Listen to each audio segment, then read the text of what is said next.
इयत्ता तिसरी भूगोल प्रकरण क्रमांक 3 ओळख दिशांची. दिशा समजून घेऊया. वरील चित्र पहा. रोहन आणि अदिती मोकळ्या मैदानात उभे आहेत.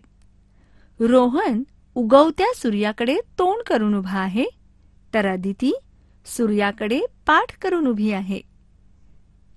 रोहनच्या पाठीमागे बाग आहे.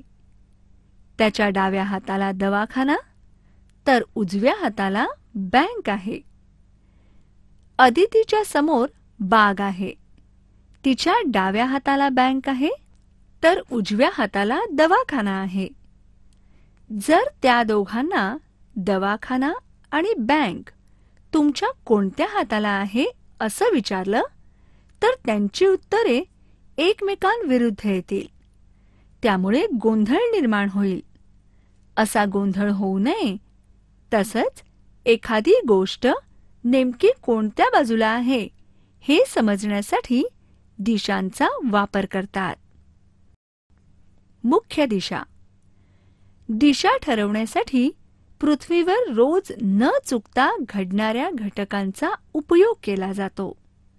सूर्योदय, सूर्यास्त या रोज न चुकता घडणाऱ्या घटना आहेत. सूर्य ज्या बाजूला उगवतो तिला पूर्व दिशा म्हणतात. तो ज्या बाजूला मावळतो तिला पश्चिम दिशा म्हणतात. आपण पूर्वेकडे तोंड करून उभं राहिलो तर आपल्या डाव्या हाताकडील बाजू उत्तर दिशा मानली जाते आणि उजव्या हाताकडील बाजू दक्षिण दिशा मानली जाते. अशा प्रकारे पूर्व, पश्चिम, उत्तर आणि दक्षिण अशा 4 मुख्य दिशा आहेत. उपदिशा. या 4 मुख्य दिशांशिवाय 4 उपदिशा आहेत. त्या आहेत आग्नेय, नैऋत्य, वायव्य आणि ईशान्य.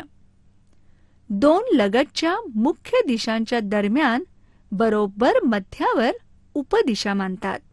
उदाहरणासाठी पूर्व आणि दक्षिण या 2 मुख्य दिशांच्या दरम्यान बरोबर मध्यावर आग्नेय ही उपदिशा आहे.